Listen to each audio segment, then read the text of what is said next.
¿Qué tal, hermanos? Buen día. Soy su amigo el diácono Antonio Cervantes Silva, diácono permanente de la parroquia Jesús Divino Maestro en Monterrey, Nuevo León, México.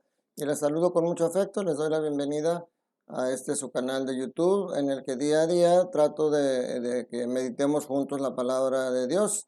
Eh, este fin de semana se agregó un suscriptor más a este canal, ya somos 76.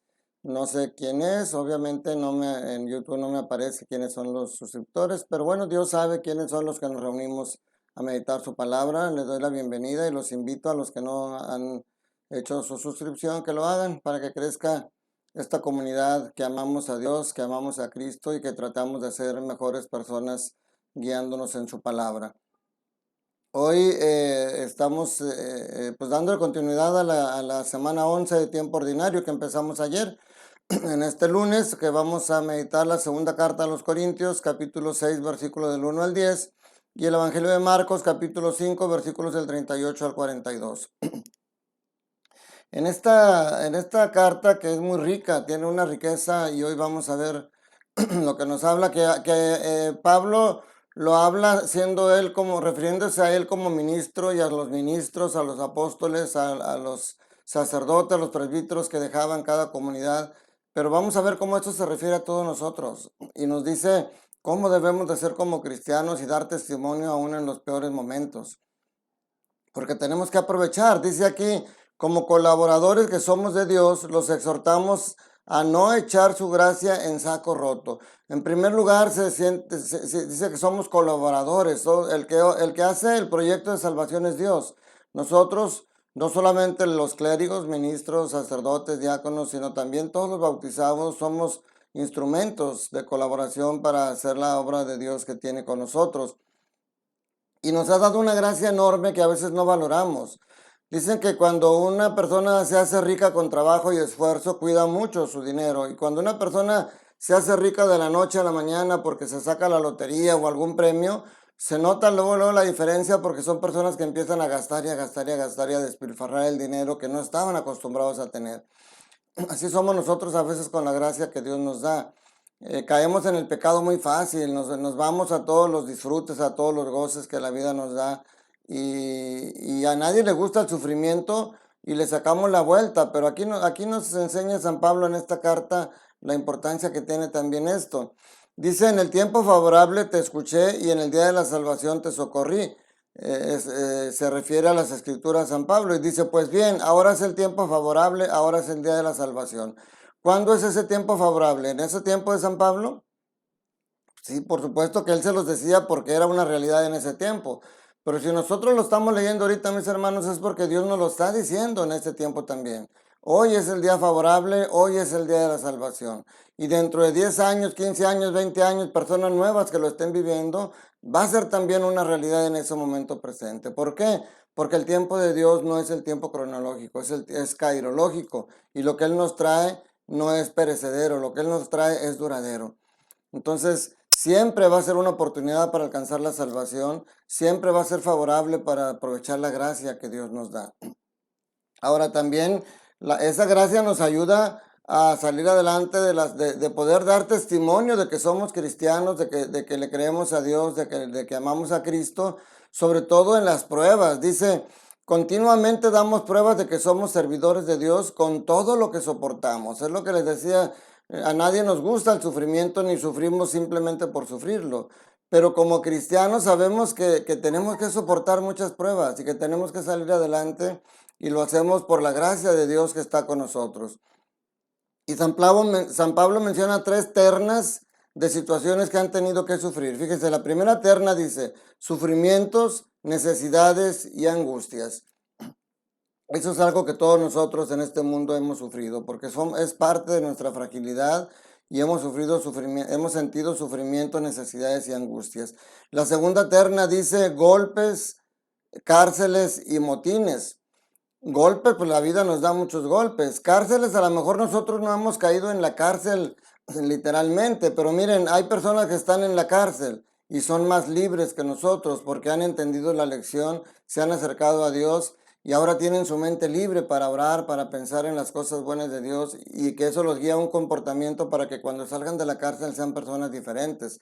En cambio, habemos muchos que somos libres, que caminamos libremente por la calle, pero estamos en la cárcel del pecado, en la cárcel de la lujuria, de la ambición, y esos son los que tenemos que salir. Y la tercera terna dice cansancio, noches de no dormir y días de no comer.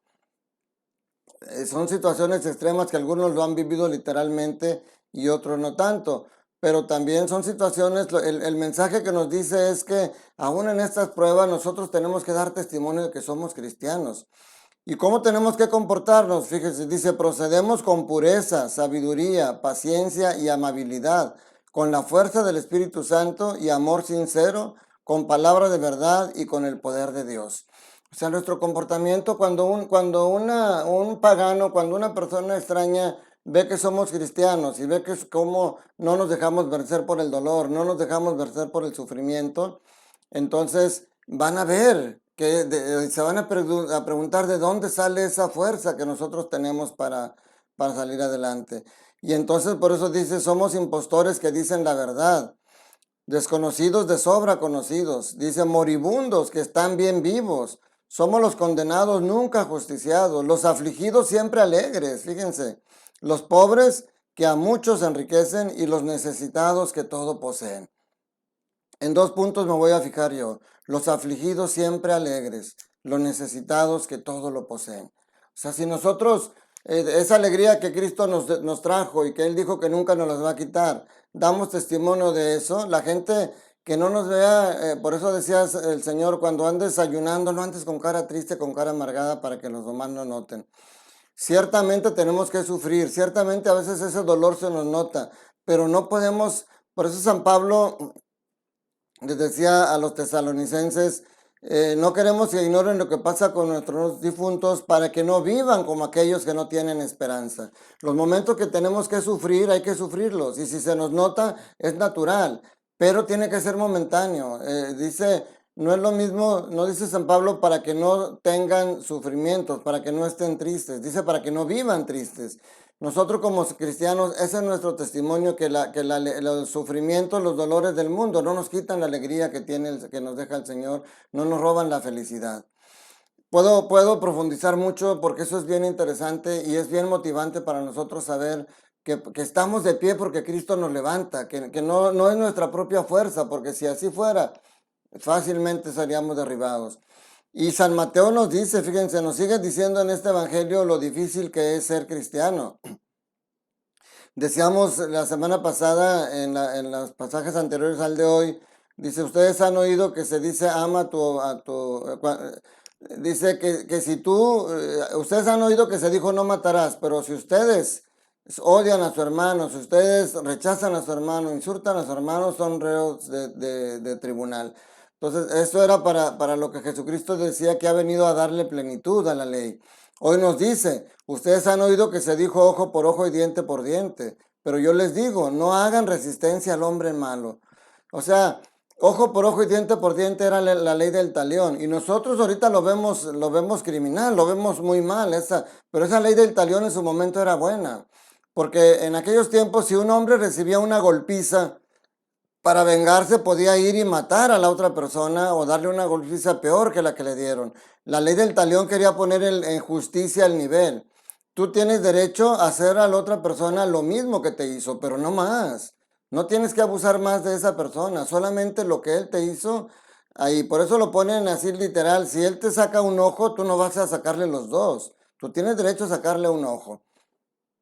Pero no es literal, lo que dice es que no debes de hacerle más de lo que te hicieron. Pero aquí el Señor va más allá. El Señor nos dice, no resistas al hombre malo. El perdón que Él te pide es un perdón que no tiene límites. Dice, si alguno te golpea la mejilla derecha, preséntale también la izquierda. No quiere decir aquí que tienes que dejarte golpear por todo el mundo. Alguna vez creo que ya les había explicado esto que leí en una explicación. Si yo te quiero pegar en la mejilla derecha, ¿cómo lo tengo que hacer? Lo tengo que hacer con esto. Yo no te puedo pegar en la mejilla derecha con esto porque tendría que hacerle así. Si yo te pego en la mejilla derecha es con esta parte de la mano. Y hasta parece mentira, pero en aquellos tiempos hasta había niveles con la manera de pegarle. Cuando tú ibas a corregir a un familiar o golpear a un igual tuyo, le pegabas con la palma de la mano. Esta era la manera de pegarle a alguien a alguien igual tuyo. Pero para pegarle a un sirviente o a alguien, un esclavo, era con esto, era de esta manera. Entonces, por eso cuando Jesús dice, si alguien te pega en la mejilla derecha, preséntale también la izquierda. Con la izquierda te tendría que pegar con esto. Lo que te está diciendo es, hazle ver que tienes dignidad, que eres una persona igual a él. No quiere decir que te dejes golpear. Cuando a Jesús estaba ante Pilato y un soldado lo golpeó, Jesús no le presentó la otra mejilla. Jesús le dijo, si en algo he hablado mal, dime en qué he hablado mal, pero si no, ¿por qué me pegas? O sea, Jesús defiende tu dignidad. Nos decía un sacerdote muy querido en mi comunidad, no es lo mismo ser manso que ser menso, o sea, no vas a dejarte. Dice, si al que te quiera demandar en juicio para quitarte la túnica, cédele también el manto. En aquel entonces no traían pantalón, camisa, camiseta, prácticamente la túnica y el manto era lo único con lo que se vestían. Entonces, cuando alguien te quitaba la túnica y tú le dabas el manto, implica presentarte desnudo ante él. Y había en aquellos tiempos en el que realmente para una persona ver a una mujer desnuda o otra persona desnuda era indigno para uno mismo, no para ellos. En este libro que leí que explicaban esto, cuentan una historia donde una tribu va a hacerle la guerra a otra tribu, entonces se van los hombres a la guerra y esta tribu que mandó a hacer la guerra aprovecha que hay puras mujeres y manda a otros hombres para saquear ese pueblo. Y las mujeres lo que hacen, salen cuando ven que vienen todos los hombres, se saben indefensas porque no hay hombres que los defiendan y lo que hacen es desnudarse, se quitan la ropa y se quedan desnudos y los hombres que iban a atacarlas las ven y se tapan los ojos y se voltean y se van corriendo, se regresan. Entonces, nuevamente al Señor lo que te está diciendo es, defiende tu dignidad. Si alguien te pide caminar con él 1000 pasos en su servicio, camina con él 2000, porque también hasta los esclavos tenían derecho al descanso. Entonces, cuando alguien te quería hacer caminar de más, tú camina el doble, porque lo estás haciendo quedar mal a él, porque él no te está permitiendo el descanso. Entonces, mis hermanos, no se trata de dejarse mangonear por los demás, no dejarse de que se aprovechen de nosotros. Jesús lo que nos dice es, tú tienes dignidad y no respondas al mal con mal, porque para que haya un pleito se necesitan dos. Si una persona te insulta y tú también la insultas, van a terminar agarrados a golpes. Si una persona te insulta y tú no le haces caso, lo vas a dejar a él con su coraje y tú te vas a ir tranquilo. Ese es el mensaje, mi hermano. Ojalá es complicado a veces de entender. El Señor nos pide a veces cosas que parecen extremas, pero el ejemplo nos da Él en la cruz. En la cruz, un hombre sin fe ve a un hombre derrotado. En la cruz, un hombre con fe ve a un hombre que por amor dio la vida por nosotros y que no se quedó en la cruz, sino que se levantó del sepulcro y ahora está más vivo que nunca. Y por eso aquí también dice San Pablo como nosotros, moribundos, pero más vivos que nunca, porque tenemos la vida de Cristo en nuestro corazón. Que la bendición de Dios Todopoderoso, Padre, Hijo y Espíritu Santo, descienda sobre ustedes y permanezca para siempre. Cuídate mucho, te mando un fuerte abrazo, que estés bien, te deseo todo bien en el Señor y recuerda, Dios te ama y Dios quiere que seas feliz. Cuídate mucho, que tengas buen día y buen inicio de semana.